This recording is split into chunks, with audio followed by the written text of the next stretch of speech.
Hello friends,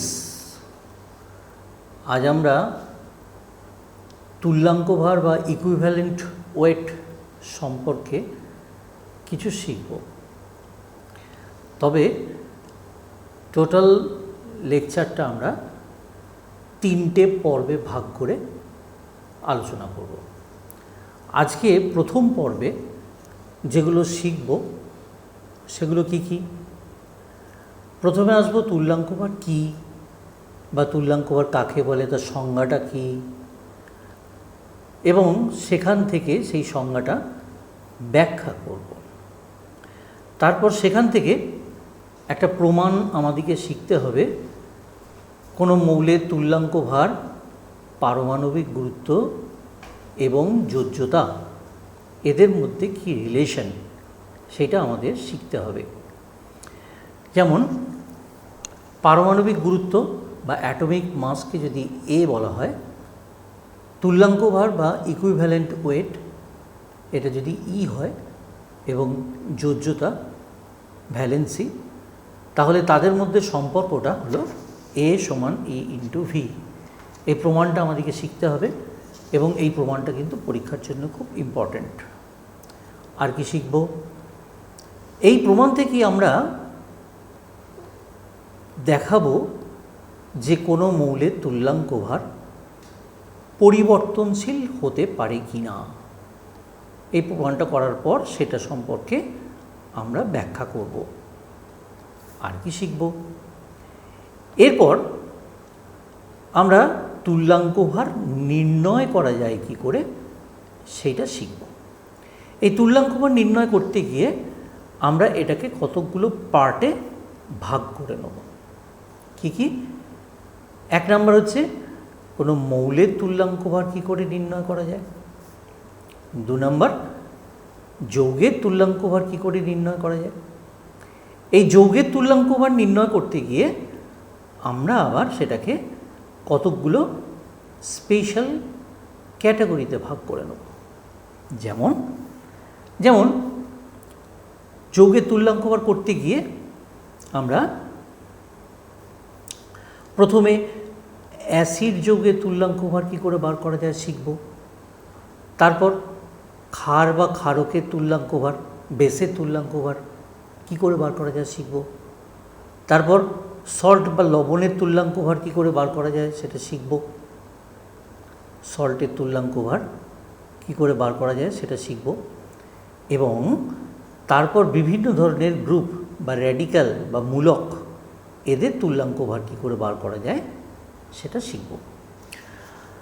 তো তারপরে আমরা বিভিন্ন ধরনের জারক পদার্থ বা বিজারক পদার্থ যারা হয় তাদের তুল্যাঙ্ক ভার কী করে বার করা যায় সেগুলো শিখব। খুব সোজা, একটু একটু করে শিখব, কিছু কিছু করে এক্সাম্পল আলোচনা করব, তার ফলে তোমরাও কিন্তু এটা খুব সুন্দরভাবে শিখে যেতে পারবে।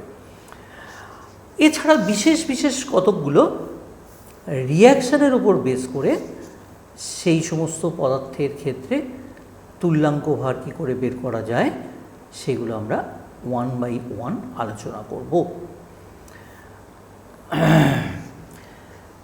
তাহলে আসা যাক একেবারে প্রথমে তুল্যাঙ্ক ভার কী। তুল্যাঙ্ক ভার কী না, তুল্যাঙ্ক ভার হচ্ছে একটা সংখ্যা, আনুপাতিক সংখ্যা। এই তুল্যাঙ্ক ভার জানলে আমরা কোনো রাসায়নিক বিক্রিয়াগুলো কীরকম নিয়ম অনুযায়ী চলে সেই সম্পর্কে একটা আইডিয়া পেতে পারি।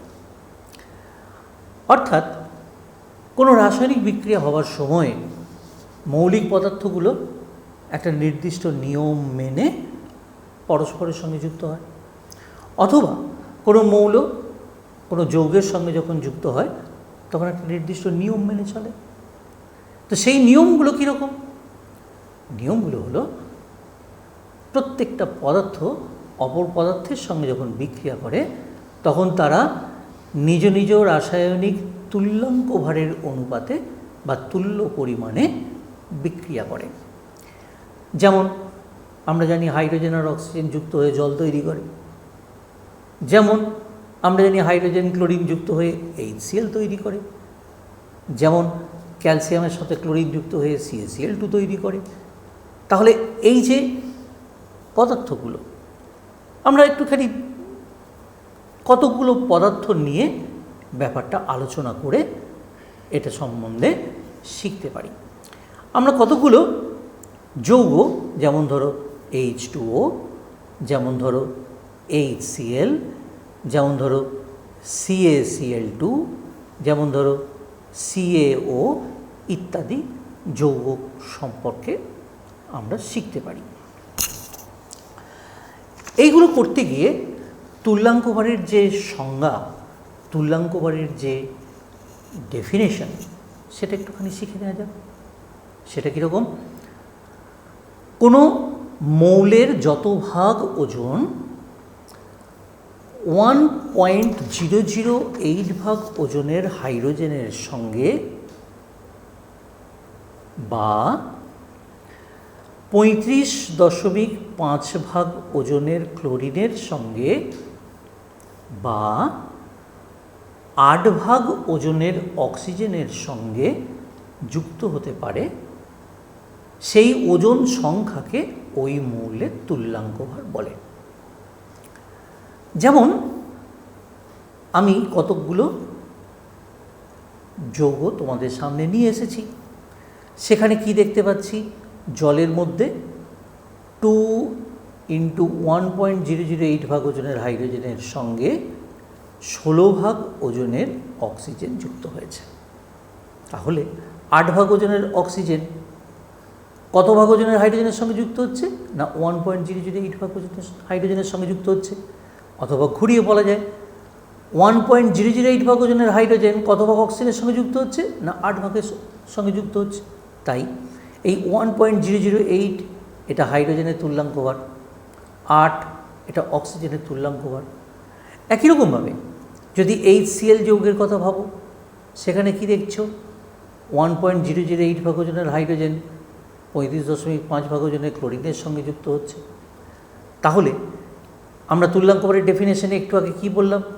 না 35.5 ভাগ ওজনের ক্লোরিনের সঙ্গে হাইড্রোজেন যত ভাগ যুক্ত হচ্ছে সেটা হাইড্রোজেনের তুল্যাঙ্ক ভার, অথবা হাইড্রোজেনের 1.008 ভাগের সঙ্গে ক্লোরিন যতটা যুক্ত হচ্ছে সেটা ক্লোরিনের তুল্যাঙ্ক ভার। তাহলে কী শিখছি? হাইড্রোজেনের তুল্যাঙ্ক ভার 1.008, অক্সিজেনের তুল্যাঙ্ক ভার 8, ক্লোরিনের তুল্যাঙ্ক ভার 35.5। একইভাবে কোনো পদার্থের তুল্য পরিমাণ অন্য পদার্থের তুল্য পরিমাণের সঙ্গে যুক্ত হবে। যেমন ধরা যাক ক্যালসিয়াম ক্লোরাইড, ক্যালসিয়ামে 40 ভাগ ওজনের ক্যালসিয়াম 2 × 35.5 ভাগ ওজনের ক্লোরিনের সঙ্গে যুক্ত হয়ে রয়েছে। তাহলে তোমরাই বলো 35.5 ভাগ ওজনের ক্লোরিন কতটা ক্যালসিয়ামের সঙ্গে যুক্ত হবে? না 20 ভাগ। তাহলে সেক্ষেত্রে আমরা কি বলবো? ক্যালসিয়ামের তুল্যাঙ্ক ভার কত? না 20। ঠিক একই রকমভাবে ক্যালসিয়াম অক্সাইডের কথা ভাবো, সেখানে কি দেখতে পাচ্ছি আমরা? না 40 ভাগ ওজনের ক্যালসিয়ামের সঙ্গে 16 ভাগ অক্সিজেন যুক্ত আছে। তাহলে 8 ভাগ অক্সিজেন ক্যালসিয়ামের কত ভাগের সঙ্গে যুক্ত হবে? না 20 ভাগের সঙ্গে। তাহলে 20টা কী হলো? ক্যালসিয়ামের তুল্যাঙ্ক ভার। অর্থাৎ আমরা বলতে পারি, আবার সংজ্ঞাটাকে আমরা এভাবে রিপিট করতে পারি যে কোনো মৌলের যত ভাগ ওজন, এখানে যদি ক্যালসিয়ামের তুল্যাঙ্ক ভার বার করতে চাই তাহলে ক্যালসিয়ামের তুল্যাঙ্ক ভারকে কী করে ডিনোট করছি? না কোনো মৌলের যত ভাগ ওজন, অর্থাৎ ক্যালসিয়ামের যত ভাগ ওজন, কত ভাগ ওজন? না 20 ভাগ ওজন। কী হচ্ছে? না 8 ভাগ ওজনের অক্সিজেনের সঙ্গে যুক্ত হচ্ছে, অথবা 35.5 ভাগ ওজনের ক্লোরিনের সঙ্গে যুক্ত হচ্ছে, অথবা ক্যালসিয়াম হাইড্রাইড যদি বলি সেখানেও 1.008 ভাগ ওজনের হাইড্রোজেনের সঙ্গে 20 ভাগ ওজন যুক্ত হচ্ছে। দ্যাট মিন্স এই 20 ভাগ ওজনের ক্যালসিয়াম দেখা যাচ্ছে 1.008 ভাগ ওজনের হাইড্রোজেনের সঙ্গে যুক্ত হচ্ছে, অথবা 35.5 ভাগ ওজনের ক্লোরিনের সঙ্গে যুক্ত হচ্ছে, অথবা 8 ভাগ ওজনের অক্সিজেনের সঙ্গে যুক্ত হচ্ছে। তাই ক্যালসিয়ামের তুল্যাঙ্ক কত বলবো? না 20। তাহলে এইভাবে আমরা কি পেলাম? আমরা দেখলাম সংজ্ঞাটাকে যদি আমরা আরেকবার বলতে চাই তাহলে কি বলবো? না কোনো মৌলের যত ভাগ ওজন 1.008 ভাগ ওজনের হাইড্রোজেনের সাথে, অথবা 8 ভাগ ওজনের অক্সিজেনের সঙ্গে, অথবা 35.5 ভাগ ওজনের ক্লোরিনের সঙ্গে যুক্ত হতে পারে, অথবা অথবা ওই পরিমাণ হাইড্রোজেন, অক্সিজেন এবং ক্লোরিন কোনো পদার্থ থেকে অপসারিত বা প্রতিস্থাপিত করতে পারে, সেই ওজন সংখ্যাকে ওই মৌলের তুল্যাঙ্ক ভার বলে। এই যে দ্বিতীয় পোর্শনটা আমি বললাম, এই দ্বিতীয় পোর্শনটার একটা উদাহরণ দেখে নেওয়া যাক। যেমন ধরো Ca প্লাস H2SO4 বিক্রিয়া করে কি হয় আমরা জানি, CaSO4 প্লাস H2।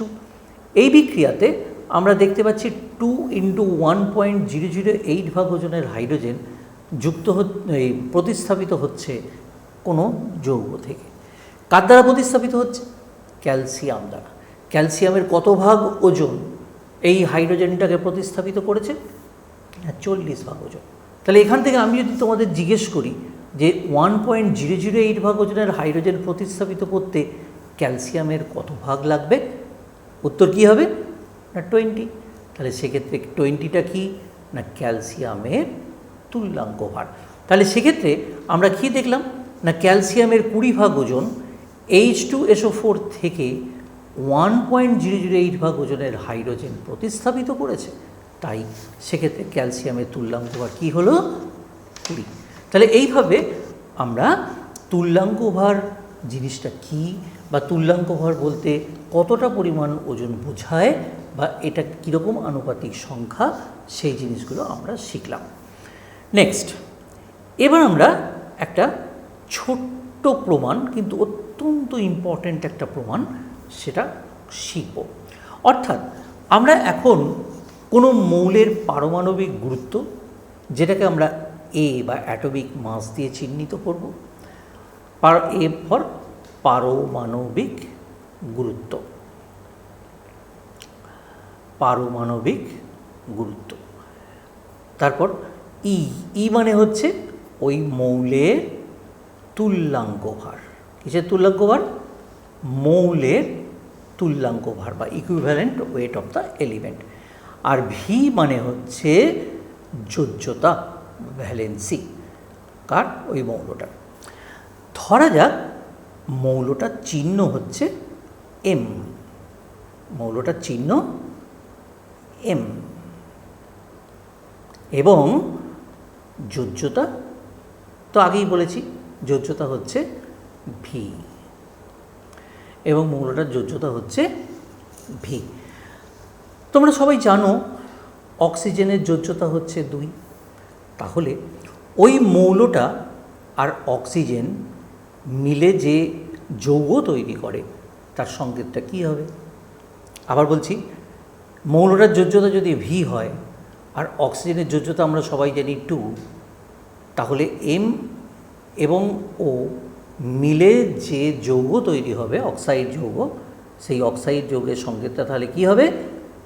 M2, এই দুইটা এখানে আসবে, ও ভি, এটা হচ্ছে তার অক্সাইড যৌগের সংকেত। এবার দেখো এই অক্সাইড যৌগটার সংকেত থেকে আমরা কি এইটা লিখতে পারি কতটা অক্সিজেন কতটা এম এর সঙ্গে যুক্ত হবে? না 16 × ভি ভাগ ওজনের অক্সিজেনের সাথে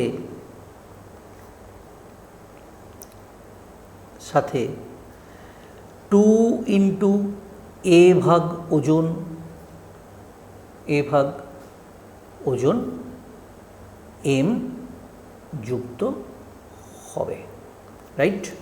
বেশ, তাহলে 1 ভাগ ওজনের অক্সিজেনের সাথে 2a/16v ভাগ ওজনের এম যুক্ত হবে। আর বাই ডেফিনেশন 8 ভাগ ওজনের অক্সিজেনের সঙ্গে যুক্ত হবে 2a × 8/16v, 8 × 2 = 16 কেটে গেল, a/v ভাগ ওজনের এম। কিন্তু তুল্যাঙ্ক ভারের সংজ্ঞাতে আমরা কি দেখেছি? আমরা দেখেছি 8 ভাগ ওজনের অক্সিজেনের সঙ্গে কোনো মৌলের যত ভাগ যুক্ত হয় সেটাই হচ্ছে তার তুল্যাঙ্ক ভার, যেটাকে আমরা ই দিয়ে রিপ্রেজেন্ট করেছি। তাহলে আমরা কী লিখতে পারি?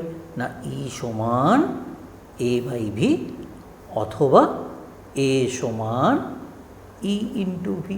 তাহলে আমরা এই প্রমাণটাও করে ফেললাম। অথবা পারমাণবিক গুরুত্ব, তুল্যাঙ্ক ভার এবং যোজ্যতার মধ্যে কি রিলেশন সেটা আমরা শিখলাম। এখন দেখো এই রিলেশন থেকে কোনো মৌলের তুল্যাঙ্ক ভার পরিবর্তিত হতে পারে কি না আমরা কিন্তু সেটা এক্সপ্লেনেশন দিতে পারি। কীরকম? এই যে এক্সপ্রেশন ই সমান এ বাই ভি, এই ই সমান এ বাই ভি এটা কি না পারমাণবিক গুরুত্ব। এই পারমাণবিক গুরুত্ব এটা কিন্তু মৌলের পরিবর্তন হয় না, কিন্তু ভ্যালেন্সি বা যোজ্যতা কি হয়? পরিবর্তিত হতে পারে। তাহলে ভি বা ভ্যালেন্সি যদি পরিবর্তিত হয় তাহলে ই চেঞ্জ হতে পারে। যেমন একটা এক্সাম্পল দিয়ে আমরা দেখতে পারি। ধরা যাক আমরা দুটো যৌগ নিচ্ছি, একটা ফেরাস ক্লোরাইড, একটা ফেরিক ক্লোরাইড। ফেরাস ক্লোরাইডে আয়রনের যোজ্যতা হচ্ছে 2, ফেরিক ক্লোরাইডে আয়রনের যোজ্যতা হচ্ছে 3। তাহলে যখন আমি ফেরাস ক্লোরাইড যৌগে আয়রনের তুল্যাঙ্ক ভার বের করব তখন সেটা কত হবে না আয়রনের পারমাণবিক গুরুত্ব 56/2, দ্যাট ইজ 28। আবার যখন ফেরিক ক্লোরাইড যৌগ নেব যেখানে আয়রনের ভ্যালেন্সি 3, সেখানে তার তুল্যাঙ্ক ভার কত হবে না 56/3, ওই 18.67 এই ধরনের একটা কিছু। তাহলে আমরা কি দেখলাম? আমরা দেখলাম যে সেক্ষেত্রে তুল্যাঙ্ক ভার পরিবর্তিত হতে পারছে। কিন্তু যদি আবার সোডিয়ামের কথা বিবেচনা করো, তোমরা জানো সোডিয়ামের পারমাণবিক গুরুত্ব 23, তাহলে ই অফ সোডিয়াম সমান হবে 23 বাই তার ভ্যালেন্সি। সোডিয়ামের ভ্যালেন্সি কি চেঞ্জ হয়? হয় না। তাহলে সবসময়তেই 1। তাহলে সোডিয়ামের ক্ষেত্রে তুল্যাঙ্ক ভার পরিবর্তনশীল নয়। এরকমভাবে কপারের যৌগ তোমরা দেখতে পারো, কপারের পরিবর্তনশীল ভ্যালেন্সি কত কত হয় 1 আর 2। তাহলে সেক্ষেত্রে কপারের একবার পারমাণবিক গুরুত্ব 63.5/1, আরেকবার কপারের পারমাণবিক গুরুত্ব 63.5/2, অর্থাৎ দুরকম ক্ষেত্রে কপারের তুল্যাঙ্ক ভার পরিবর্তনশীল হতে পারে। তো যাই হোক, তাহলে এইভাবে আমরা কোনো মৌলের তুল্যাঙ্ক ভার পরিবর্তনশীল কি না সেটা একটুখানি দেখলাম। তাহলে একটুখানি দেখে নিই কতটা কভার করলাম আমরা দেখলাম কোনো মৌলের তুল্যাঙ্ক ভার বলতে কী বোঝায়, তুল্যাঙ্ক ভারের সংজ্ঞাটা কী। তারপর আমরা প্রমাণ করলাম যে এ সমান ই ইন্টু ভি। তারপর আমরা তুল্যাঙ্ক ভার মৌলের পরিবর্তনশীল কিনা সেটাও আলোচনা করলাম। এইবারে তুল্যাঙ্ক ভার নির্ণয়। তুল্যাঙ্ক ভার নির্ণয় করতে গিয়ে আমরা একটা কিন্তু করে ফেলেছি অলরেডি, সেটা হচ্ছে মৌলের তুল্যাঙ্ক ভার নির্ণয়। কি এইমাত্র ফর্মুলাটা পেলাম, মৌলের তুল্যাঙ্ক ভার সমান পারমাণবিক গুরুত্ব বাই যোজ্যতা। পারমাণবিক গুরুত্ব প্রত্যেকটা মৌলের আমাদের জানা, তার যোজ্যতা কত সেটা যদি আমার জানা থাকে তাহলে সেখান থেকে এই রিলেশন থেকে আমরা এ সমান ই ইন্টু ভি রিলেশন থেকে মৌলের তুল্যাঙ্ক ভার বের করতে পারব। এখন দেখা যাক যৌগের তুল্যাঙ্ক ভার কী করে বার করা যায়। আমি তোমাদেরকে বলেছি কি না যৌগগুলোকে আমরা কতকগুলো ক্যাটাগরিতে ভাগ করে তাদের তুল্যাঙ্ক ভার বের করার নিয়ম শিখব। তো এসো প্রথমে আমরা অ্যাসিডের তুল্যাঙ্ক ভার কীভাবে বের করা যায় সেটা একটুখানি শিখি। তো অ্যাসিডের তুল্যাঙ্ক ভার বের করতে গিয়ে তার ফর্মুলাটা কি? ফর্মুলাটা হচ্ছে অ্যাসিডের তুল্যাঙ্ক ভার সমান অ্যাসিডের আণবিক গুরুত্ব বাই ক্ষারগ্রাহিতা। শর্টে ইংরেজিতে লিখে নিই, ই অফ অ্যাসিড সমান মোলার মাস বা আণবিক গুরুত্ব অফ অ্যাসিড বাই ক্ষারগ্রাহিতার ইংরেজিটা কি বেসিসিটি। আমি এটাকে এক্সপ্লেন করব, কিন্তু এই এক্সপ্লেন করার আগে একটা ছোট্ট কনসেপ্ট আমাদের শিখে নিতে হবে। কি? এই যে ক্ষারগ্রাহিতা বলছি, বাংলায় একক্ষারিক, দ্বিক্ষারিক এবং ত্রিক্ষারিক, এই 3 ধরনের ক্ষারগ্রাহিতা আমরা দেখি। ইংরেজিতে মোনোবেসিক, ডাইবেসিক এবং ট্রাইবেসিক। তো মোনোবেসিক বা একক্ষারিক অ্যাসিড বলতে কোন ধরনের অ্যাসিডগুলোকে আমরা বুঝি? যাদের প্রতিস্থাপনযোগ্য হাইড্রোজেন পরমাণুর সংখ্যা 1, যেমন HCl, HNO3, HCOOH, CH3COOH, H3PO2, etcetera etcetera, HClO4 ইত্যাদি। দ্বিক্ষারিক অ্যাসিড বা ডাইবেসিক অ্যাসিড কোনগুলো? যাদের প্রতিস্থাপনযোগ্য হাইড্রোজেন পরমাণুর সংখ্যা 2, যেমন H2SO4, H2CO3, oxalic acid COOH, COOH, H3PO3, phosphorus acid etcetera. তাহলে ট্রাইবেসিক অ্যাসিড বলতে কি বোঝায়? না, যে সমস্ত অ্যাসিডের মধ্যে প্রতিস্থাপনযোগ্য হাইড্রোজেন পরমাণুর সংখ্যা 3টে। তোমাদের একটু কনফিউশন হতে পারে, কি না, আমরা দেখতে পাচ্ছি একক্ষারিক অ্যাসিডগুলোর মধ্যে HCl, HNO3 এদের হাইড্রোজেন পরমাণুর সংখ্যা 1টা, তারা মোনোবেসিক বা একক্ষারিক, কোনো ডাউট নেই। কিন্তু HCOOH বা ফর্মিক অ্যাসিড, CH3COOH বা অ্যাসিটিক অ্যাসিড, H3PO2 বা হাইপোফসফরাস অ্যাসিড, এদের 3 জনের ক্ষেত্রে হাইড্রোজেন পরমাণু একাধিক থাকলেও প্রতিস্থাপনযোগ্য হাইড্রোজেন পরমাণুর সংখ্যা কিন্তু 1টা। এর পিছনে কারণটা কি? এর পিছনে কারণটা হলো সেই হাইড্রোজেনগুলোই প্রতিস্থাপিত হতে পারে যে হাইড্রোজেনগুলো তীব্র তড়িৎ-ঋণাত্মক মৌলের সাথে যুক্ত থাকতে পারে। যেমন ফর্মিক অ্যাসিডে এই হাইড্রোজেনটা তীব্র তড়িৎ-ঋণাত্মক মৌল অক্সিজেনের সঙ্গে যুক্ত, কিন্তু এই হাইড্রোজেনটা কার্বনের সঙ্গে যুক্ত, তাই এই হাইড্রোজেনটা প্রতিস্থাপিত হতে পারে, এটা কিন্তু পারে না। সেরকম অ্যাসিটিক অ্যাসিডের ক্ষেত্রে কি, CH3COH এর ক্ষেত্রে কি, সেখানেও তাই, CH3COOH, এক্ষেত্রেও এই Hটা প্রতিস্থাপনযোগ্য, কিন্তু এই হাইড্রোজেনগুলো যেহেতু কার্বনের সঙ্গে যুক্ত, তাই সেক্ষেত্রে এই হাইড্রোজেনগুলো প্রতিস্থাপনযোগ্য নয়। এই হাইড্রোজেনগুলো প্রতিস্থাপনযোগ্য নয়, এটাই প্রতিস্থাপনযোগ্য। H3PO2-র ক্ষেত্রে কি হবে? H3PO2-র ক্ষেত্রে আমরা এরকমভাবে দেখাতে পারি, সাপোজ OH, H, H।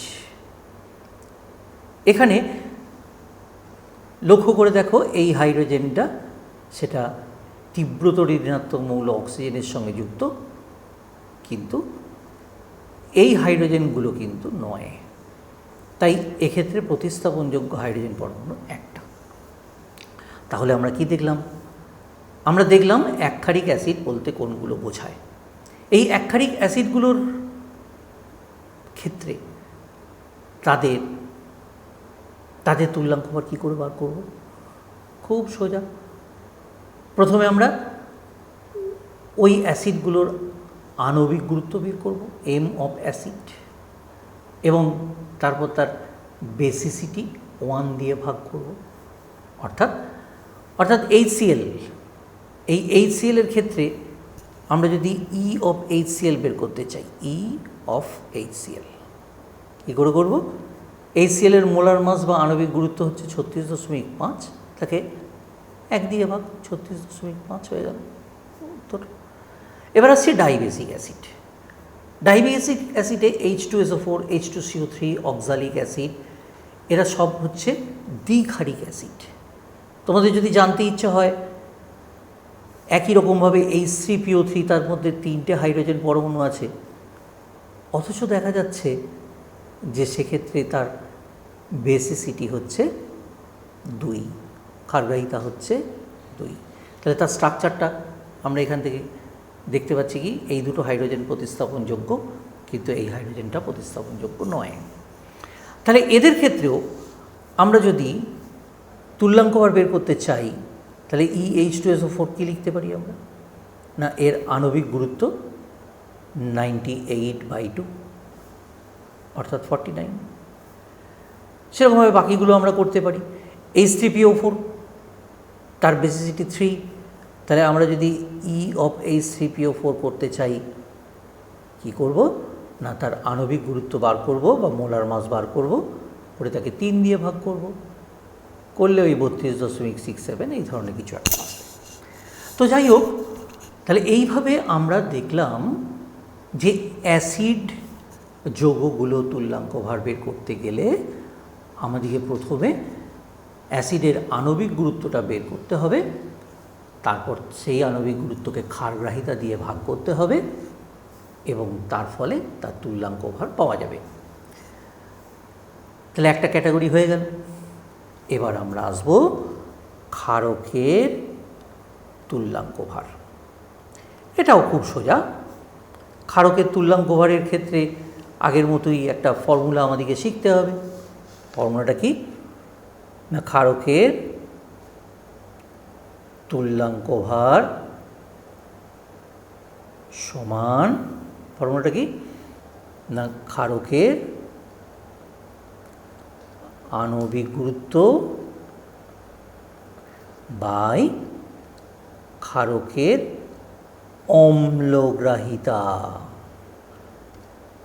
এটাকে যদি ইংরেজিতে করে নিই, E of base সমান M of base by acidity of base।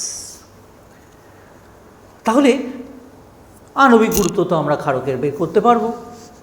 তাহলে অম্লগ্রাহিতা বা অ্যাসিডিটিটা কি একটুখানি মনে করে নেওয়া যাক।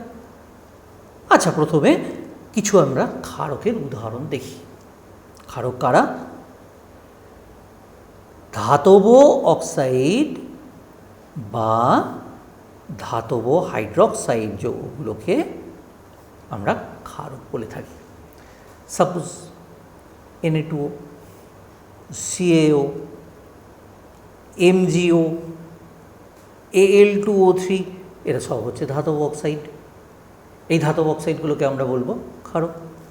আবার কিছু কিছু ধাতব হাইড্রক্সাইডের কথা ভাবো, যেমন ধরো NaOH, যেমন ধরো CaOH তার হোল 2, যেমন MgOH তার হোল 2, এটসেট্রা এটসেট্রা।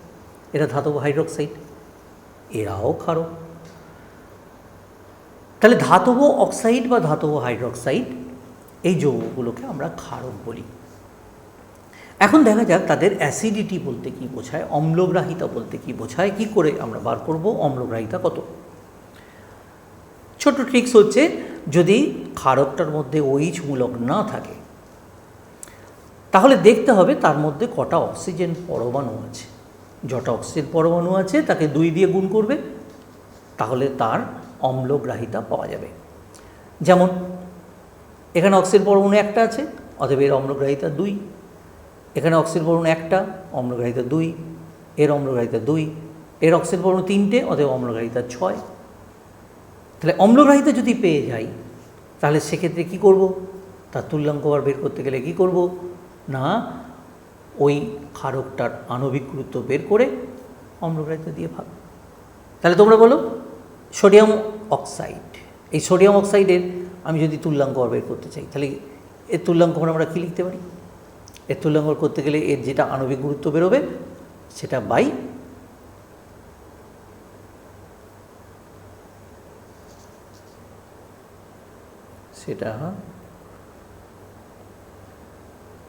এর যেটা আণবিক গুরুত্ব বেরোবে সেটাকে যদি আমি M দিয়ে প্রকাশ করি তাহলে সেটাকে কত দিয়ে ভাগ করব? না, 2 দিয়ে। সেরকম ক্যালসিয়াম অক্সাইডের ক্ষেত্রে কী হবে? না, এর আণবিক গুরুত্ব বাই 2। ম্যাগনেসিয়ামের ক্ষেত্রে কী কী হবে, এর আণবিক গুরুত্ব বাই 2। Al2O3 ক্ষেত্রে এর ক্ষেত্রে কী বেরোবে, এর আণবিক গুরুত্ব বাই 6। এখন দেখা যাক এই হাইড্রোক্সাইড জাতীয় ক্ষারকগুলোর ক্ষেত্রে তুল্যাঙ্ক আর কী করে বার করা, তা সেটা করতে গিয়ে তাদের অ্যাসিডিটি কী করে নির্ণয় করব। এক্ষেত্রে কিন্তু দেখতে হবে OH মূলকের সংখ্যা কটা আছে। OH মূলক যটা থাকবে তার অ্যাসিডিটি বা অম্লগ্রাহিতা তত। তাহলে সেক্ষেত্রে NaOH এর ক্ষেত্রে অম্লগ্রাহিতা 1, ক্যালসিয়াম হাইড্রোক্সাইড অম্লগ্রাহিতা 2, ম্যাগনেসিয়াম হাইড্রোক্সাইড অম্লগ্রাহিতা 2। তাহলে সেক্ষেত্রে কী হবে, তাহলে এদের প্রত্যেকের ক্ষেত্রে যদি আমি তুল্যাঙ্কভার বের করতে চাই, তাহলে এর ক্ষেত্রে m/1, এর ক্ষেত্রে m/2, এর ক্ষেত্রে m/2 এটসেট্রা। আশা করি তোমরা ক্ষারকের তুল্যাঙ্কভার কী করে বের করা যায় সেটা পারবে। এখানেতে যদি সোডিয়াম হাইড্রোক্সাইডের তুল্যাঙ্কভার বের করতে চাও, সোডিয়াম হাইড্রোক্সাইডের আণবিক গুরুত্ব 40, ক্যালসিয়াম হাইড্রোক্সাইডের ক্ষেত্রে এখানে 17 × 34 আর 40 = 74, তাহলে এখানে 74/2, তার মানে 37, এইভাবে এটাও বের করে নেবে, ইত্যাদি ইত্যাদি। তাহলে তোমরা ক্ষারকের তুল্যাঙ্কভার বের করার নিয়মটা কি সেটা কিন্তু শিখে গেলে। এরপর এবার কিন্তু একটুখানি শক্ত, সেটা কি না, লবণের তুল্যাঙ্কভার নির্ণয়। এটা কিন্তু আমাকে একটুখানি ধরে ধরে শেখাতে হবে, তার কারণটা একটু পরেই বুঝতে পারবে তোমরা। লবণের তুল্যাঙ্কভার নির্ণয় করতে গিয়ে প্রথমে আমরা সূত্রটা দেখে নিই, তুল্যাঙ্কভার নির্ণয়ের সূত্রটা। সেটা কি না, লবণের তুল্যাঙ্কভার সমান লবণের আণবিক গুরুত্ব বাই ক্যাটায়নের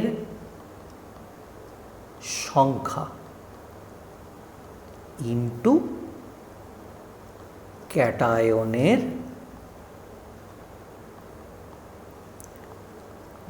যোজ্যতা। ইংরেজিতে যদি করি দিই, E of salt সমান M of salt by number of cation into valency of cation। এটা থেকে যে ক্যাটায়ন উৎপন্ন হয় সেইটার রেসপেক্টেও বার করতে পারি, আর না হলে লবণ থেকে যে অ্যানায়ন উৎপন্ন হয় তার রেসপেক্টও বের করতে পারি। অর্থাৎ সেক্ষেত্রে ফর্মুলাটা কি লিখতে পারি, ই সল্ট সমান M of salt by number of anion into valency of anion. যাই হোক, যে কোনো একটা করলেই চলবে। এখন প্রশ্ন হচ্ছে, যে জায়গাটা তোমাদের একটু অসুবিধে হতে পারে সেটা হচ্ছে যে বিভিন্ন ধরনের সল্ট থেকে তার বিয়োজনে কীরকমভাবে ক্যাটায়ন হয়, কটা ক্যাটায়ন হয়, তার ভ্যালেন্সি কত হয়, অর্থাৎ ওপরেতে চার্জটা কত হবে, সেটা আমরা একটুখানি আলোচনা করে নিই। যেমন উদাহরণ হিসাবে আমি কতকগুলো সল্টকে এখানে প্রথমে লিখছি, লেখার পর তারপর 1/1 তাদের ডিসোসিয়েশনটা দেখব এবং সেক্ষেত্রে একে একে তাদের ইকুইভ্যালেন্ট ওয়েট কীরকমভাবে কী হবে না হবে সেটা আমরা আলোচনা করব। সাপোজ আমি NaCl নিয়েছি, CaCl2 নিলাম, সাপোজ AlCl3 নিলাম, FeNO3 নিলাম, Na2CO3 নিলাম, Na2CO3 নিলাম, Na2CO3 পর CaCO3 নিলাম, সাপোজ Na2SO4 নিলাম, Na2SO4 নিলাম, তারপরে ধরা যাক Al2SO4 নিলাম, Al2SO4 নিলাম, আর নেওয়া যেতে পারে Al4 নিলাম, NaHCO3 নিলাম, তারপরে ধরা যাক Mg3N2 নিলাম ইত্যাদি। এটা আমি কিছু তোমাদের প্র্যাকটিসের জন্য দিচ্ছি, এর মধ্যে সিলেক্টেড কয়েকটা আমরা নির্ণয় করে দেখব। CaHCO3 নিলাম ইত্যাদি। তো এইগুলোর ক্ষেত্রে আমি যদি কিভাবে এটা বিয়োজিত হচ্ছে সেটা দেখতে চাই, তাহলে সেক্ষেত্রে কি হবে জানেন, এক্ষেত্রে আমরা দুটো আয়নে ভাঙব, দু ধরনের আয়নে ভাঙব, একটা দিক ক্যাটায়ন, একটা দিক অ্যানায়ন। এখানে ধাতব পার্ট যেগুলো আছে সেই দিক থেকে তৈরি হবে ক্যাটায়ন, আর অধাতব পার্ট বা মূলক যেটা আছে সেদিক থেকে হবে অ্যানায়ন। যৌগের মধ্যে যতগুলো পরমাণু ছিল ততগুলো ক্যাটায়ন, বা যতগুলো অধাতব পরমাণু বা মূলক ছিল ততগুলো অ্যানায়ন তৈরি হবে, এবং সেই সংখ্যাটা বাঁ দিকে বসে। যেমন এখানে দেখো, সোডিয়ামের একটা ক্যাটায়ন, ক্লোরিনের একটা অ্যানায়ন তৈরি হবে। এখানে ক্যালসিয়ামের একটা ক্যাটায়ন, ক্লোরিনের দুটো অ্যানায়ন তৈরি হবে। এখানে অ্যালুমিনিয়ামের একটা ক্যাটায়ন, ক্লোরিনের তিনটে অ্যানায়ন তৈরি হবে। এখানে এফির একটা ক্যাটায়ন, নাইট্রেটের তিনটে অ্যানায়ন তৈরি হবে। এখানে সোডিয়ামের দুটো ক্যাটায়ন, কার্বনেটের একটা অ্যানায়ন তৈরি হবে। ক্যালসিয়ামের একটা ক্যাটায়ন, কার্বনেটের একটা অ্যানায়ন তৈরি হবে। ও হ্যাঁ, তার আগে একটা জিনিস তো তোমাদের কিছু কিছু ক্ষেত্রে কনফিউশন থাকতে পারে, সেটা ক্লিয়ার করে নেওয়া যাক। সেটা কীরকম? ধরা যাক আমি যদি তোমাদেরকে বলি যে M+, M2+, M3+, এটার মানে কটা ক্যাটায়ন বোঝায়? M+ এটার মানে একটা ক্যাটায়ন বোঝায়, একটা। M2+ এটার মানে কিন্তু দুটো ক্যাটায়ন নয়, এটার মানেও একটা ক্যাটায়ন। M3+ এটার মানেও কিন্তু একটা ক্যাটায়ন। এটা ক্লিয়ার করে নেওয়া যাক, এটা অনেক সময় তোমাদের কনফিউশন থাকতে পারে। তাহলে দুটো ক্যাটায়ন বলতে কি বোঝাবে? যেমন দুটো M+, সেটাকে আমরা প্রকাশ করি কিভাবে না, 2M+, দুটো ক্যাটায়ন। আমি যদি বলি দুটো M2+, তাহলে সেক্ষেত্রে আমাকে কী লিখতে হবে? 2M2+। আমি যদি বলি দুটো M3+, তাহলে কীভাবে লিখতে হবে? 2M3+। অর্থাৎ ক্যাটায়নটা হচ্ছে M3+, কটা না, দুটো, এটসেট্রা। তো যাই হোক, এটা আমি রাফ ওয়ার্ক হিসেবে তোমাদেরকে একটুখানি ক্লিয়ার করে নিলাম। দেখো এখানে তাহলে কি, আমি একে একে ভেঙে যাচ্ছি। Na+Cl-, এখানে Ca থেকে ক্যাটায়ন তৈরি হবে, আর Cl থেকে অ্যানায়ন তৈরি হবে। Ca পরমাণু একটা আছে, অতএব একটা ক্যাটায়ন। Cl পরমাণু দুটো আছে, অতএব দুটো অ্যানায়ন। ক্যালসিয়ামের যোজ্যতা যেহেতু 2, অতএব এখানে 2+। ক্লোরিনের যোজ্যতা 1, অতএব এখানে একটা মাইনাস। সেরকম AlCl3, অ্যালুমিনিয়াম থেকে আসবে ক্যাটায়ন, আর ক্লোরিন থেকে আসবে অ্যানায়ন। ক্লোরিনের তিনটে পরমাণু আছে বলে তিনটে ক্লোরাইড আয়ন হবে, আর অ্যালুমিনিয়ামের একটা পরমাণু আছে মানে এর একটা ক্যাটায়ন তৈরি হবে। অ্যালুমিনিয়ামের ভ্যালেন্সি যেহেতু 3, অতএব এখানে 3+, আর এখানে ক্লোরিনের ভ্যালেন্সি যেহেতু 1, অতএব এখানে 1-।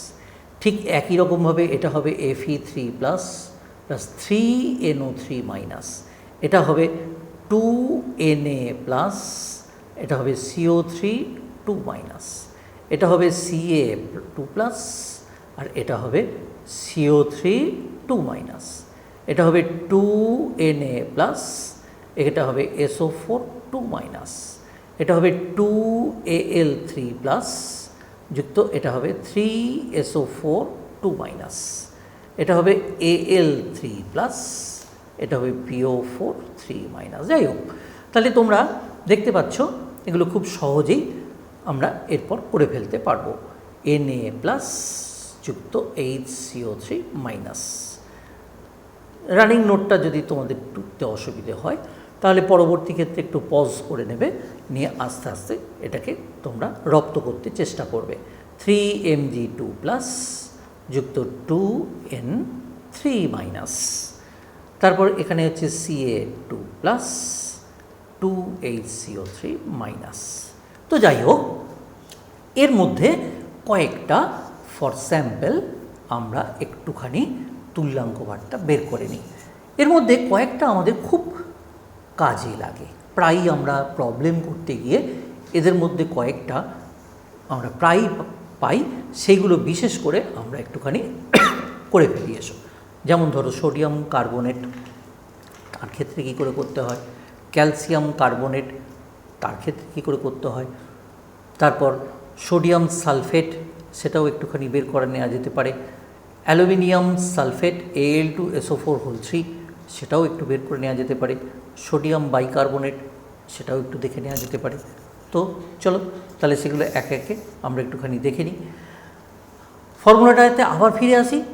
ফর্মুলাটা কি বলছে, লবণের আণবিক গুরুত্ব বার করতে হবে, বার করে তাকে সেখান থেকে যে ক্যাটায়ন পাচ্ছি সেই ক্যাটায়নের সংখ্যা আর ক্যাটায়নের যোজ্যতা এটা দিয়ে ভাগ করতে হবে।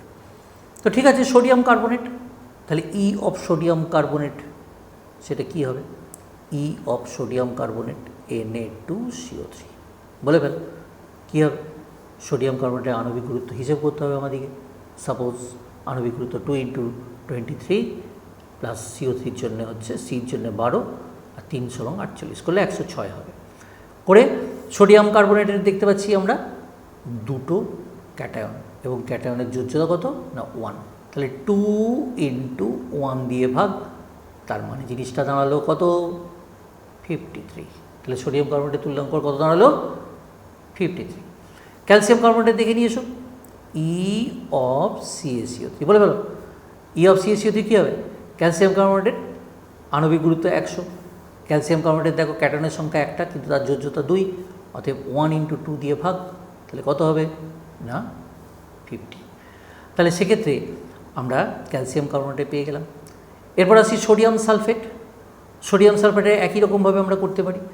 সোডিয়াম সালফেটের ক্ষেত্রে সোডিয়াম কত হবে, সোডিয়ামের ই অফ Na2SO4, বলে ফেলো সোডিয়ামের হচ্ছে 23 × 2 = 46, সালফেটের 96, তাহলে কত হবে 96 আর 46-এ 96 প্লাস 46 বাই সোডিয়ামের হচ্ছে দুটো ক্যাটায়ন ইন্টু তার যোজ্যতা 1, তাহলে 6 6 12 2 হাতে লাগ 4 9 14 142/2, তার মানে হচ্ছে 71।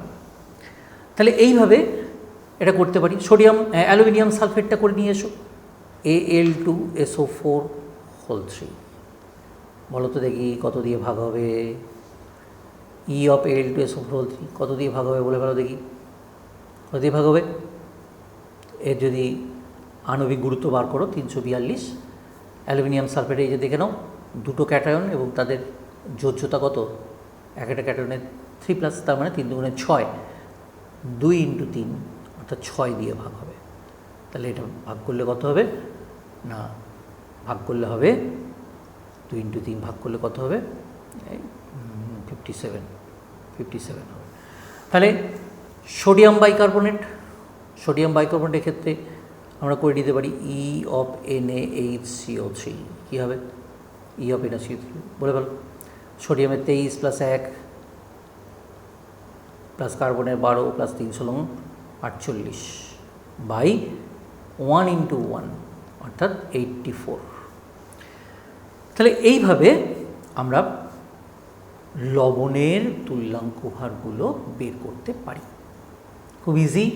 বাকিগুলো তোমাদের আমি ভেঙে দিয়েছি, আয়নে ক্যাটায়নে এবং অ্যানায়নে ভেঙে দিয়েছি, তোমরা সেই অনুযায়ী তাদের তুল্যাঙ্ক ভারগুলো বের করে ফেলবে। এরপর আমরা মূলকের তুল্যাঙ্ক ভার কী করে নির্ণয় করতে হয় সেটা শিখে ফেলি এসো। মূলকের তুল্যাঙ্ক ভার নির্ণয়, তাহলে মূলকের তুল্যাঙ্ক ভার নির্ণয়ের ক্ষেত্রে এটা খুব সোজা, যেমন মৌলের তুল্যাঙ্ক ভার নির্ণয় করেছিলে এটার ক্ষেত্রেও ঠিক সেই রকম। মূলকের তুল্যাঙ্ক ভার নির্ণয়ের ফর্মুলাটা কি সেটা আগে দেখে নিয়ে এসো। তাহলে মূলকের তুল্যাঙ্ক ভার সমান কি না মূলকের আয়নিক ওয়েট। আমরা তো সাধারণত কোনো পদার্থের আণবিক গুরুত্ব বলি, কিন্তু মূলকগুলো সেগুলো আইদার মাইনাস বা প্লাস, অর্থাৎ কোনো আয়ন যেহেতু, তাই সেটাকে মূলকের আয়নীয় গুরুত্ব বা আয়নিক ওয়েট বাই মূলকের যোজ্যতা দিয়ে ভাগ করে দিই। তাহলে মূলকের যোজ্যতা দিয়ে যদি তাকে ভাগ করে দেওয়া হয় তাহলে কী হবে, যেমন ধরো এটাকে আমরা কতগুলো মূলককে উদাহরণ হিসাবে নিয়ে এসো, তাহলে তার রেসপেক্টে আমরা আলোচনা করব, তাহলে ব্যাপারটা অনেকটা ইজিয়ার হবে। সাপোজ হাইড্রক্সিল মূলক নিয়েছি, NO3 মাইনাস মূলক নিলাম, CO3 2 কার্বনেট মূলক নিয়েছি, সালফেট মূলক নিয়েছি, বাইকার্বনেট মূলক নেওয়া যাক, HCO3 বাইকার্বনেট মূলক নিয়েছি, এটসেট্রা এটসেট্রা। তাহলে এই যে মূলকগুলো আমরা নিলাম, এর ভ্যালেন্সি 1, এর ভ্যালেন্সি 1, এর ভ্যালেন্সি 2, এর 2, এর 1। তাহলে সেক্ষেত্রে এদের তুল্যাঙ্ক ভার কী করে বার করব? তাহলে এর ক্ষেত্রে এর আয়নিক ওয়েট 16 একে 17 বাই 1, এর আয়নিক ওয়েট 14 আর 3 48 আর 14 62 বাই 1, এর আয়নিক ওয়েট এটা হচ্ছে 12 আর 3 48 12 60 60 বাই 2, দ্যাট ইজ 30, এগুলো 62, এটা 70। সালফেটের ক্ষেত্রে হবে 96 বাই 2, দ্যাট ইজ 48। HCO3 মাইনাসের ক্ষেত্রে হবে এটা হচ্ছে 60 একে 61 বাই 1, দ্যাট ইজ 61, এটসেট্রা। তো যাই হোক, এখন এই যে মূলকগুলো তুল্যাঙ্ক ভারগুলো আমরা পেয়ে গেলাম, এর সাহায্যে আমরা খুব শর্টে বিভিন্ন পদার্থের তুল্যাঙ্ক ভার নির্ণয় করতে পারি। কীরকম জানো, যেমন ধরো অ্যাসিড H2SO4, যেমন ধরো একটা ক্ষার CaOH2, যেমন ধরো একটা লবণ Al2SO4, এদের সব তুল্যাঙ্ক ভারগুলো আমরা যখন বার করেছিলাম বিভিন্ন ধরনের ফর্মুলা অ্যাপ্লাই করে করে বার করেছিলাম। কিন্তু আমরা শর্ট ফর্মে এই যৌগগুলোকে যদি দুটো পার্টে ভাগ করে নিই, সেই পার্টগুলোর যদি তুল্যাঙ্ক ভারটা আমাদের জানা থাকে, স্রেফ দুটো পার্টের তুল্যাঙ্ক ভার যোগ করে দেবো, তাহলেই কিন্তু আমরা ওই পদার্থের তুল্যাঙ্ক ভার পেয়ে যাব। যেমন আচ্ছা দেখা যাক হাইড্রোজেন আর সালফেট কটা কি সেসব আমার দেখার দরকার নেই, হাইড্রোজেন আছে সালফেট আছে কোথায়, H2SO4। তাহলে আমরা হাইড্রোজেনের তুল্যাঙ্ক ভার জানি 1, আর সালফেটের তুল্যাঙ্ক ভার একটু আগেই বের করেছি 48। তাহলে এই দুটোকে যদি আমি যোগ করে দিই, যোগ করলে কী পাচ্ছি না 49। 49টা কি না H2SO4 এর তুল্যাঙ্ক ভার। তোমরা লক্ষ্য করে দেখো, আমরা যখন H2SO4 এর তুল্যাঙ্ক ভার বের করেছিলাম তখন এই H2SO4 তার তুল্যাঙ্ক ভার বের করেছিলাম কত না 49। এখানে আমরা H2SO4 মুখে মুখে বের করে দিলাম কত, এখানে দেখো H2SO4 মুখে মুখে 49। আবার ক্যালসিয়াম হাইড্রোক্সাইড কী দিয়ে তৈরি, ক্যালসিয়াম দিয়ে, হাইড্রক্সিল মূলক দিয়ে। আমরা জানি ক্যালসিয়াম এই মৌলের তুল্যাঙ্ক ভার কী করে বার করে, পারমাণবিক গুরুত্ব বাই যোজ্যতা 40/2, তার মানে এর তুল্যাঙ্ক ভার হচ্ছে 20। আর OH মূলক, আমরা এখানে OH মূলকের তুল্যাঙ্ক ভার দেখলাম 17, তাহলে 20 আর 17 যোগ করে দিচ্ছি, দিলে কী হয় 37। আচ্ছা দেখে নেওয়া যাক, আমরা এখানেতে ওই ক্ষারকের তুল্যাঙ্ক ভার যখন নির্ণয় করেছিলাম, দেখো ক্যালসিয়াম হাইড্রোক্সাইডের তুল্যাঙ্ক ভার 37 বের করেছিলাম। অর্থাৎ মুখে মুখে কীভাবে কোনো যৌগের তুল্যাঙ্ক ভার বের করা যায় সেটাও আমরা শিখে নিচ্ছি। এই যে অ্যালুমিনিয়াম সালফেট লবণ, বিরাট বড় যৌগ, অনেক ক্যালকুলেশন করতে হয়েছে, কিন্তু এটাকে আমরা অ্যালুমিনিয়ামের তুল্যাঙ্ক যদি বের করতে চাই, অ্যালুমিনিয়ামের পারমাণবিক গুরুত্ব বাই যোজ্যতা, পারমাণবিক গুরুত্ব হচ্ছে 27, যোজ্যতা 3, তার মানে এর তুল্যাঙ্ক ভার 9। আর সালফেট, একটু আগে সালফেটের বের করেছি 48, তাহলে এই দুটোকে যোগ করলে কত হবে 57। দেখে নেওয়া যাক, আমরা অত কাণ্ড করে এই বড় বড় ক্যালকুলেশন করে দেখো এই অ্যালুমিনিয়াম সালফেটের তুল্যাঙ্ক ভার আমরা যখন বার করেছিলাম, এই যে তুল্যাঙ্ক ভার 342/2 × 3, এই যে অ্যালুমিনিয়াম সালফেট এই থেকে এখানে বের করেছিলাম, এই যে অ্যালুমিনিয়াম সালফেট, আর এখানেতে অ্যালুমিনিয়াম সালফেটে বের করে 57 পেয়েছিলাম, তাকে এখানে আমরা মুখে মুখে 57 পেয়ে গেলাম। অর্থাৎ অর্থাৎ কোনো যৌগের তুল্যাঙ্ক ভার বের করতে গেলে শর্ট ফর্মে এই নিয়মেও কিন্তু আমরা বের করে ফেলতে পারি।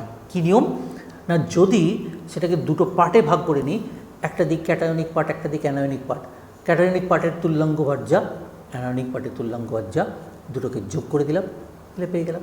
যেমন অ্যাসিডের তুল্যাঙ্ক ভার, অ্যাসিডেতে হাইড্রোজেন থাকবে আর একটা অম্লমূলক থাকবে, তাহলে অ্যাসিডে হাইড্রোজেনের তুল্যাঙ্ক ভার আর অম্লমূলকের তুল্যাঙ্ক ভার যদি যোগ করে দিই তাহলে অ্যাসিডের তুল্যাঙ্ক ভার পাবো। সেরকম কোনো ক্ষারকের মধ্যে একটা বেসিক র্যাডিক্যাল থাকছে আর ওইচ পার্ট বা অক্সিজেন পার্টটা থাকছে, তাহলে সেক্ষেত্রে তাদের তুল্যাঙ্ক ভার যোগ করে দিলে এটা পেয়ে যাবো। যেমন লবণ, সেই লবণের মধ্যে একটা বেসিক র্যাডিক্যাল থাকে, একটা অ্যাসিড র্যাডিক্যাল থাকে, তাহলে বেসিক র্যাডিক্যালের তুল্যাঙ্ক ভার অ্যাসিড র্যাডিক্যালের তুল্যাঙ্ক ভার যোগ করে দেবো, তাহলেই লবণের তুল্যাঙ্ক ভার পেয়ে যাবো। এই শর্ট ফর্মে আমরা পরবর্তী ক্ষেত্রে যখন প্রবলেম করব তখন কিন্তু এই কনসেপ্টটা আমাদের কাজে লাগবে, তখন আমরা আরেকবার রিপিট করে নেব, রিপিট করে নিয়ে তখন কিন্তু এই কনসেপ্টটা আমাদের কাজে লাগবে। তো এরপর আমরা এই দিকটা কমপ্লিট করলাম। কমপ্লিট করার পর এবার আমরা ছোট্ট আরেকটা জিনিস শিখে নেব, সেটা হচ্ছে যে কোনো একটা যৌগ যখন রিয়াকশান করে, সেই রিয়াকশান করার সময় তার রিয়াকশান করার ধরন থেকে আমরা তার তুল্যাঙ্ক ভারটা নির্ণয় করতে পারি। সাপোজ আমরা তো জানি যে অ্যাসিডের সঙ্গে ক্ষারের বিক্রিয়ায় লবণ ও জল তৈরি হয়, NaOH হচ্ছে একটা ক্ষার, তার সাথে H2SO4 এর বিক্রিয়া হচ্ছে, H2SO4 হচ্ছে দ্বিক্ষারিক অ্যাসিড, অর্থাৎ তার মধ্যে প্রতিস্থাপনযোগ্য হাইড্রোজেন পরমাণুর সংখ্যা কটা না দুটো।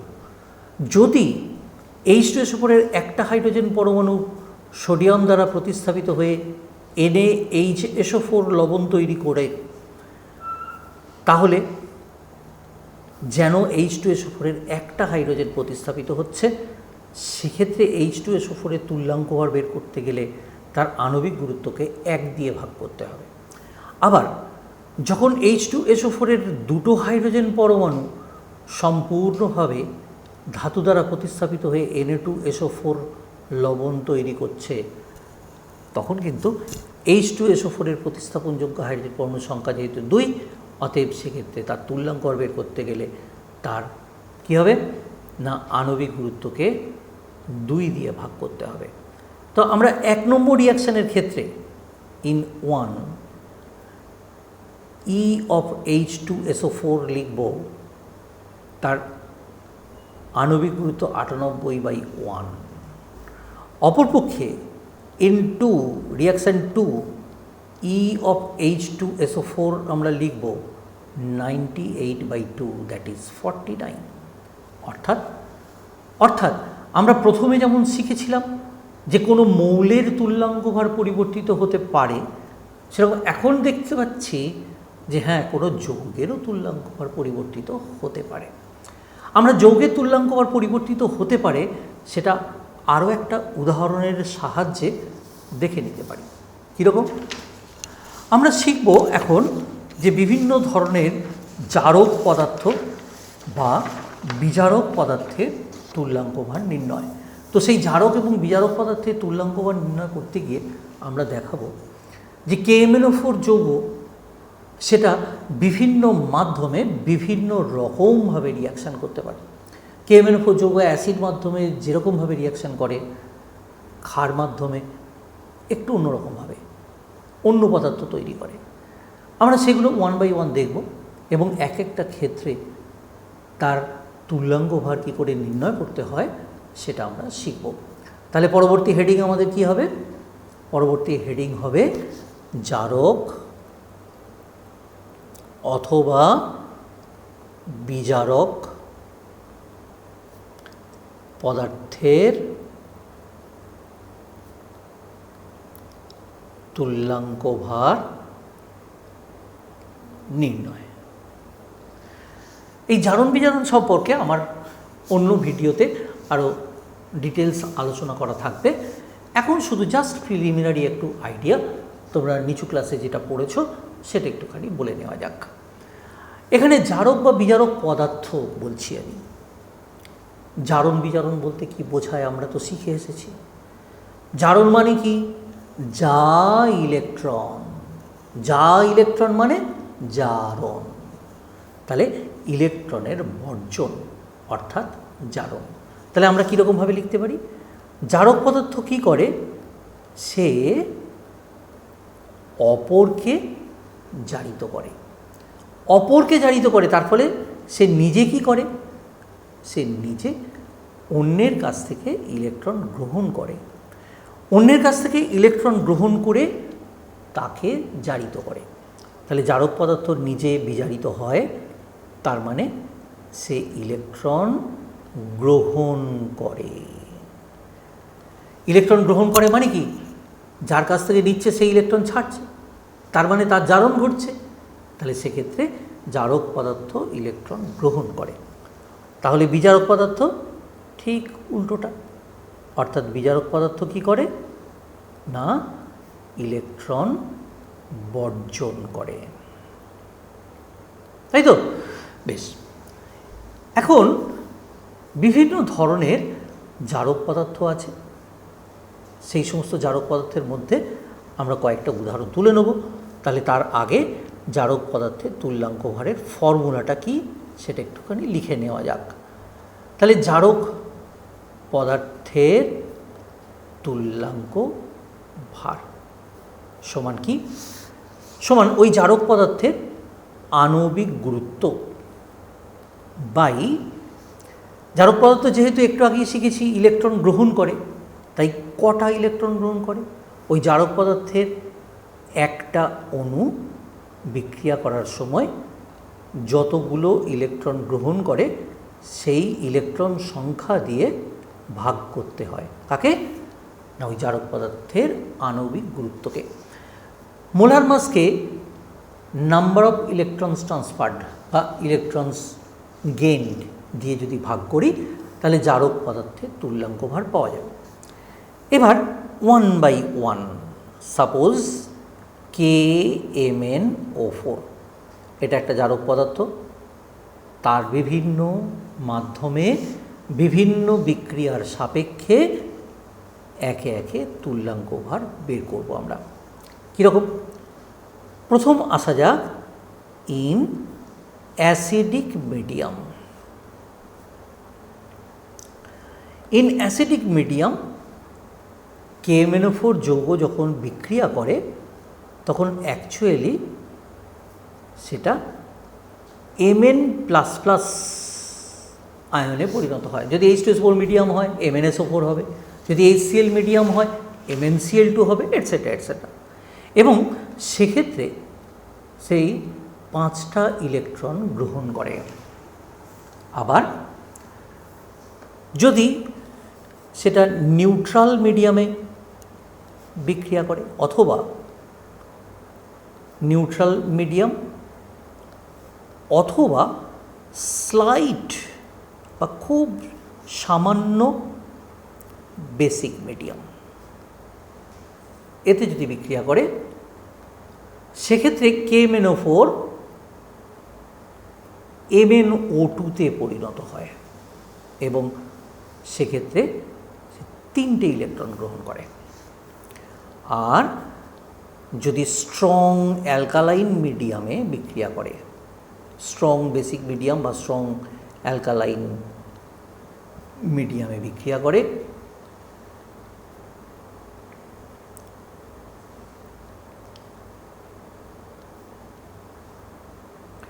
তাহলে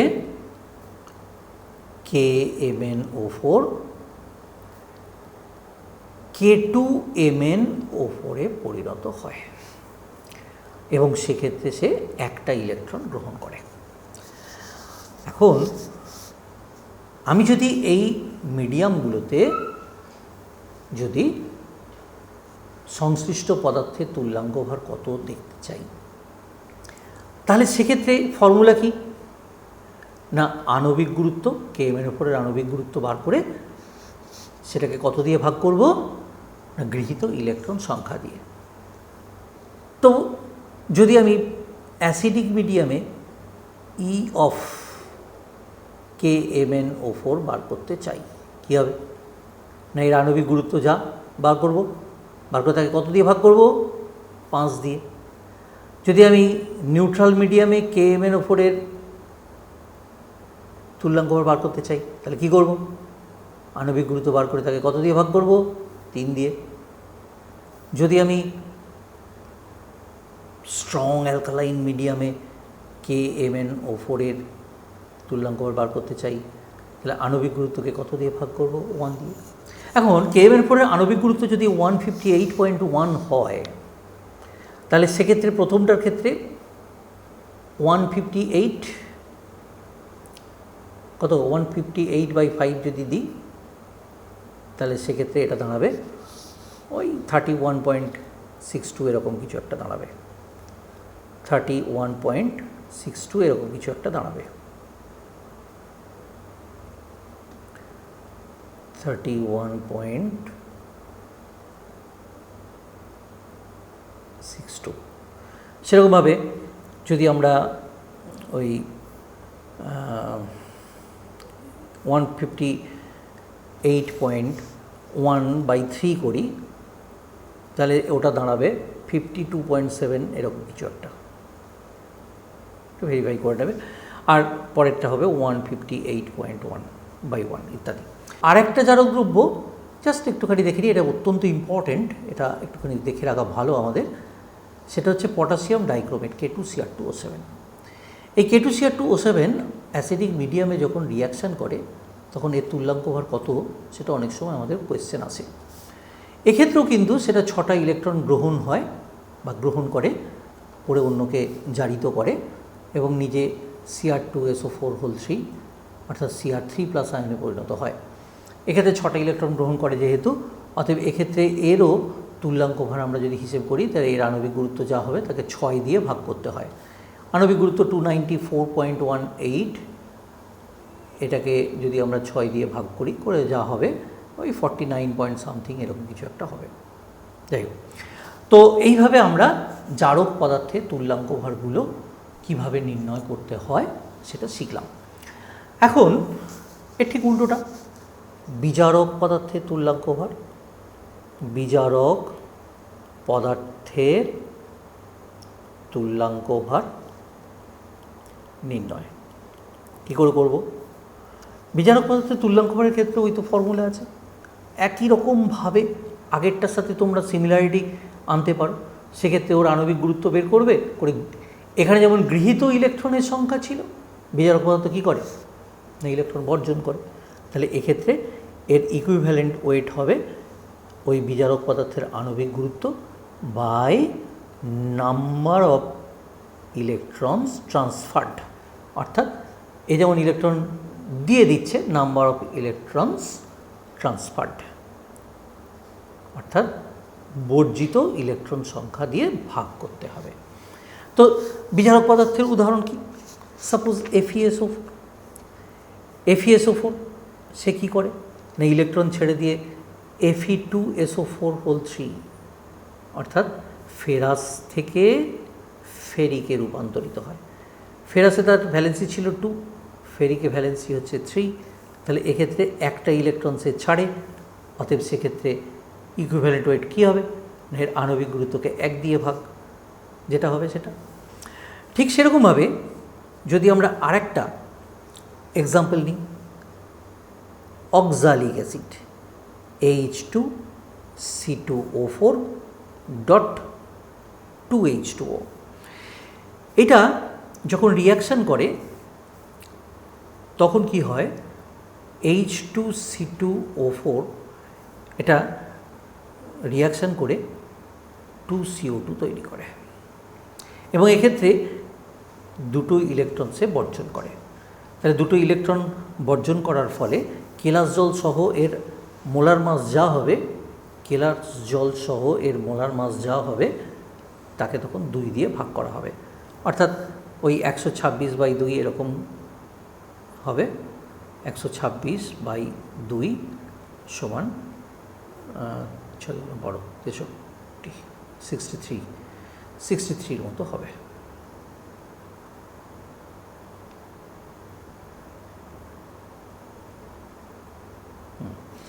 আচ্ছা, তাহলে আমরা এই সঙ্গেই বিভিন্ন পদার্থের তুল্যাঙ্ক ভরগুলো কী করে নির্ণয় করতে হয় সেই জিনিসগুলো শিখলাম। তো আজকের এই ভিডিওটাতে আমরা প্রথম পর্বে যেগুলো শিখলাম একবার একটুখানি পর্যালোচনা করে নিই খুব দ্রুত। যেমন প্রথমে আমরা শিখলাম তুল্যাঙ্ক ভার কী, তার সংজ্ঞা কী এবং সেটা ব্যাখ্যা করলাম। তারপরে এটা প্রমাণ করলাম এ সমান ই ইন্টু ভি। এই এ সমান ই ইন্টু ভি প্রমাণ করার পর কোনো মৌলের তুল্যাঙ্ক ভার পরিবর্তিত হতে পারে কি না সেটা আমরা দেখলাম। তারপর কি শিখলাম না তুল্যাঙ্ক ভার নির্ণয়। তুল্যাঙ্ক ভার নির্ণয় করতে গিয়ে আমরা সেটাকে বিভিন্ন ক্যাটাগরিতে ভাগ করে করলাম। একটা হচ্ছে মৌলের তুল্যাঙ্ক ভার কী করে নির্ণয় করা যায়, তারপর যৌগের তুল্যাঙ্ক ভার নির্ণয় করতে গিয়ে অ্যাসিডের তুল্যাঙ্ক ভার, ক্ষারকের তুল্যাঙ্ক ভার, লবণের তুল্যাঙ্ক ভার, মূলকের তুল্যাঙ্ক ভার ইত্যাদি শিখলাম। জারক বা বিজারক পদার্থের তুল্যাঙ্ক ভার কী করে বার করতে হয় শিখলাম, এবং বিশেষ বিশেষ ক্ষেত্রে বিশেষ বিশেষ রিয়াকশানের ক্ষেত্রে কীভাবে তাদের তুল্যাঙ্ক ভার বের করা যায় সেই নিয়মগুলো 1 বাই 1 আমরা শিখলাম। তুল্যাঙ্ক ভার সম্পর্কে ডিটেলস যদি জানতে হয়, পরীক্ষায় কনফিডেন্টলি আনসার করতে গেলে আমরা 3টে পর লেকচার দিয়ে এটাকে শিখব। প্রথম পর্বের লেকচারে যেহেতু এইগুলো আমরা শিখলাম, দ্বিতীয় পর্বের লেকচারে তুল্যাঙ্ক ভার সম্পর্কে যে ধরনের প্রবলেমগুলো আমাদের করতে হবে সেগুলো আমরা শিখব, এবং তারপর 3 নম্বর পর্বে বা পার্ট 3তে আমরা পরবর্তী ক্ষেত্রে একেবারে স্পেশাল টাইপের বেশ কিছু ভালো ভালো এমসিকিউ, যেগুলো বিভিন্ন পরীক্ষায় পড়ে, সেই ধরনের এমসিকিউ নিয়ে আমরা আলোচনা করব। তো বন্ধুরা, আজকে আমাদের এই পর্যন্তই থাক। পরের ভিডিওতে আমরা বাকি পর্বগুলো আলোচনা করব।